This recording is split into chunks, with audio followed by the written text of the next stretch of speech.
السلام عليكم ورحمة الله وبركاته. الحمد لله وحده والصلاة والسلام على من لا نبي بعده، وأشهد أن لا إله إلا الله وحده لا شريك له، وأشهد أن محمدا عبده ورسوله. أما بعد، محترم حاضرین ریاض الصالحین کی حدیث نمبر 1381 ہے. یہ آج کے دور کے حساب سے بڑی اہم حدیث ہے، اس لیے انشاءاللہ اس کے تعلق سے جو بات کی جا رہی ہے گزارش کرتا ہوں کہ بغور سماعت فرمائیں.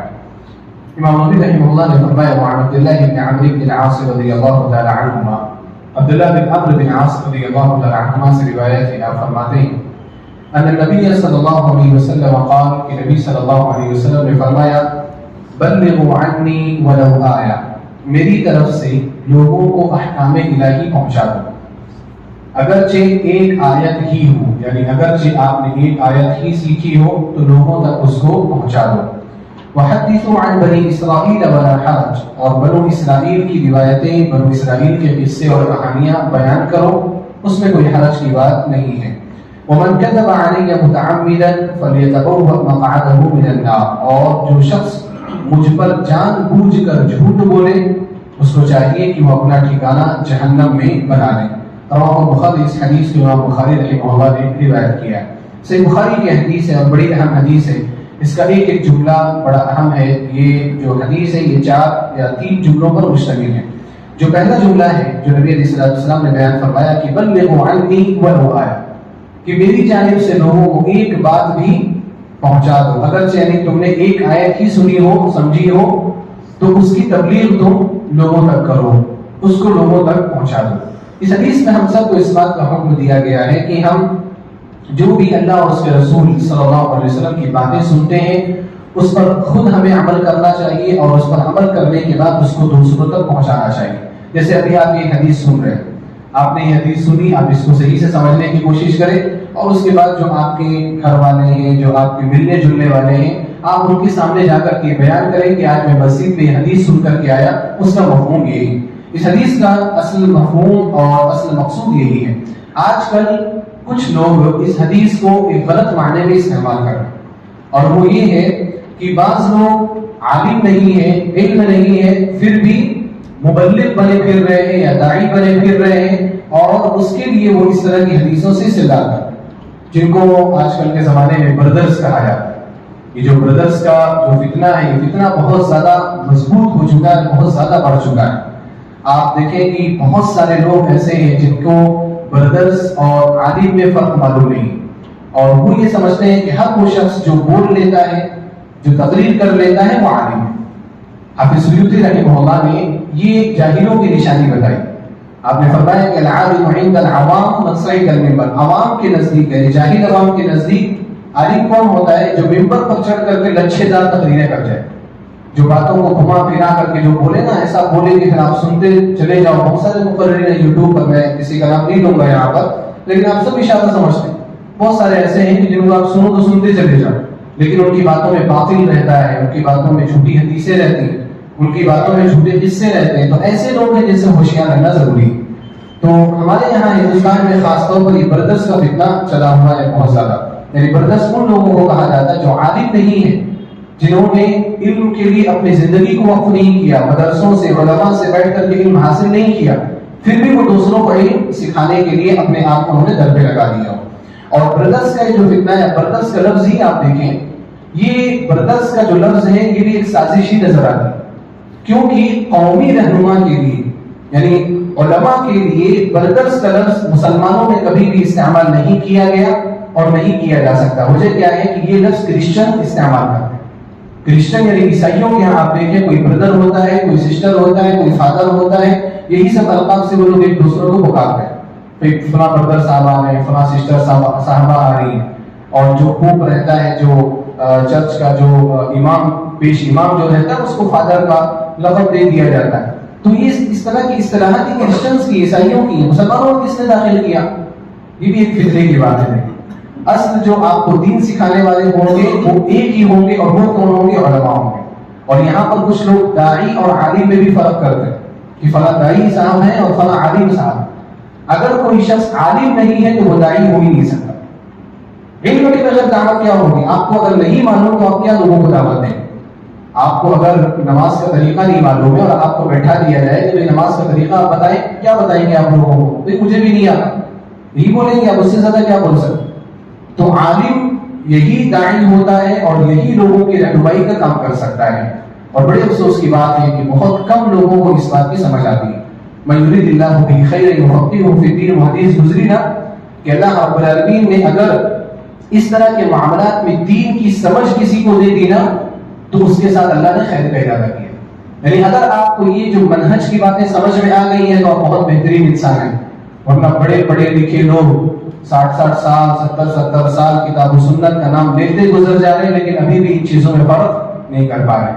اپنے اسٹیج دے رہے ہیں ایسے بردرز کو، اپنے ممبر دے رہے ہیں، اپنے محراب دے رہے ہیں، اپنے یہاں پر بلا کر کے خصوصی تقریریں کرائی جا رہی ہیں، حالانکہ وہ عالم نہیں ہے. اور ان کی ایسی غلط باتیں معاشرے میں پھیلی ہوئی ہیں جن کو آپ شمار بھی نہیں کر سکتے. کیونکہ جو شخص پڑھا لکھا نہیں رہتا، علماء کے پاس بیٹھ کے نہیں پڑھتا، وہ بہت غلطیاں کرے گا کیونکہ اس کو بیسک نہیں پتا ہے. جس کو بیسک پتا ہے وہ غلطیوں سے محفوظ رہتا ہے. تو لہٰذا وہ لوگ اس حدیث سے استدلال کرتے ہیں کہ دیکھو اللہ تعالیٰ، اللہ کے رسول صلی اللہ علیہ وسلم نے کیا فرمایا کہ ایک آیت بھی سیکھے ہو تو پہنچا دو. وہ لوگ اس حدیث سے استدلال کرتے ہیں. حالانکہ نبی علیہ السلام نے اس میں جو پہنچانے کی بات کی اس کا مفہوم کیا ہے، وہ مفہوم میں نے آپ کے سامنے ذکر کیا کہ آپ حدیث سن رہے ہیں، آپ نے سمجھ لیا، آپ اپنے گھر والوں کو بتائیں. یہ نہیں کہ آپ ممبر پر چڑھ کر کے اگلے خطبے میں آپ خطبہ دینا شروع کریں.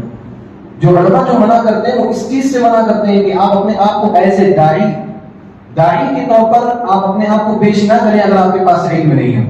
ورنہ ہم آپس میں بیٹھے ہیں، دیکھو ایک حدیث مجھے معلوم ہے میں آپ کو سنا رہا ہوں، ایک آیت مجھے معلوم ہے آپ کو سنا رہا ہوں. ان چیزوں سے کوئی بھی منع نہیں کرتا کیونکہ یہاں پر کوئی غلطی ہوگی آپ کی نا تو وہ غلطی بہت محدود رہے گی. لیکن پبلک کے سامنے اگر آپ اسپیچ دے رہے ہو اور آپ کے پاس علم نہ ہو، وہاں پر غلطی کر جائیں تو بہت بلنڈر غلطی ہوگی، بہت بھاری غلطی ہوگی جس کی وجہ سے بہت سارے لوگ گمراہ ہو سکتے ہیں. آج منہجی غلطیاں جو ہمارے یہاں سب سے زیادہ ہیں وہ اسی وجہ سے ہیں کہ غیر علماء جو عالم نہیں ہے وہ ایسے لوگوں کے فہرست میں داخل ہو گئے ہیں کہ ان کو عالم سمجھا جا رہا ہے. لہٰذا یہ فرق کرنے کی ضرورت ہے. اسی طرح سے دوسرا جو جملہ ہے محدثوا عن بنی اسرائیل ولا حرج، بنو اسرائیل کے قصے اور کہانیاں آپ بیان کریں، اس میں کوئی حرج کی بات نہیں. بنو اسرائیل کے بہت سارے واقعات ہیں. بنو اسرائیل سے مراد یہاں پر جو توریت اور انجیل میں جو قصے ہیں، توریت اور انجیل بھی انبیاء کے نام کے قصے اس میں موجود ہیں.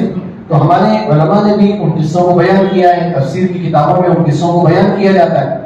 تو اگر توریت اور انجیل میں موجود کوئی قصہ ایسا ہے جو ہماری شریعت سے نہیں ٹکراتا، جس میں انبیاء کی توہین نہیں ہے، کچھ قصے ایسے ہیں کہ جس میں انبیاء کی توہین بھی آ گئی ہے، کیونکہ وہ لوگ کیا کرتے تھے، وہ لوگ یحرفون الکلم عن مواضعہ، کلمات بدل دیتے تھے، معنی بدل دیتے تھے. اگر ایسا کچھ ہے تو اس کو بیان کرنے کی اجازت نہیں ہے. لیکن اگر ایسی باتیں ہیں جو ہماری شریعت سے ٹکراتی نہیں ہے بلکہ ہماری شریعت میں بیان کیے ہوئے واقعات کی تفصیل بیان کرتی ہیں تو ان کو بیان کرنے میں کوئی حرج نہیں ہے. اس لیے زمانے سے علماء بنو اسرائیل کی باتیں بتاتے ہوئے آئے ہیں اور ابھی بھی آپ کے سامنے بتا رہے ہیں. آخری میں آپ علیہ السلام نے کیا فرمایا، وَمَنْ كَذَبَ عَلَيَّ مُتَعَمِّدًا فَلْيَتَبَوَّأْ مَقْعَدَهُ مِنَ النَّارِ، جو جان بوجھ کر کے مجھ پر جھوٹ بولے چاہیے کہ وہ اپنا ٹھکانہ جہنم میں بنا لے. اور یہاں پر جو اللہ کے رسول صلی اللہ علیہ وسلم حکم دیا ہے اس کا خبر ہے کہ اس کا ٹھکانہ جہنم ہی ہے.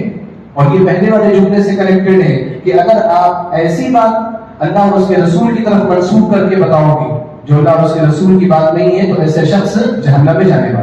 تو لہٰذا بہت محتاط ہونے کی ضرورت ہے. ہم کسی کو بھلائی کا حکم دیں، برائی سے روکیں، وہ ایک الگ چیز ہے. لیکن ہم خطبہ دینے بیٹھ جائیں، ہمارے پاس علم نہیں ہے، ہم تقریر کرنے بیٹھ جائیں تو یہ بہت زیادہ ضلالت اور گمراہی کو لے کر کے آتا ہے. اور نبی علیہ السلام نے جو یہاں پر فرمایا کہ جو شخص میری طرف جان بوجھ کر کے جھوٹ بولے. آج بہت سارے علماء کا چولا پہنے ہوئے یا علماء جن کو سمجھا جاتا ہے ہمارے یہاں، بہت سارے لوگ ایسے ہیں جو ضعیف اور موضوع حدیثوں میں فرق نہیں کرتے یا صحیح حدیثوں میں فرق نہیں کرتے. بس ان کو حدیث کا نام آنا چاہیے اور اس طرح سے بولتے ہیں کہ حدیث میں آیا ہے اور حدیث میں آیا ہے کہہ کر کے کچھ بھی سنا جاتا ہے. ایسی چیزیں صحیح نہیں ہے. نبی علیہ السلام نے اس سے منع فرمایا اور آپ نے وعید بیان فرمایا. کبیرہ گناہ ہے. یہ کیا ہے؟ کبیرہ گناہ ہے کہ اگر کوئی شخص موضوع حدیث اللہ کے رسول صلی اللہ علیہ وسلم کی طرف منسوخ کر کے بیان کرے. ہمیں صحیح حدیثیں مقبول کر دی. حدیثوں میں کچھ لوگوں نے الگ سے اپنی طور پر ملاوٹیں کر دی.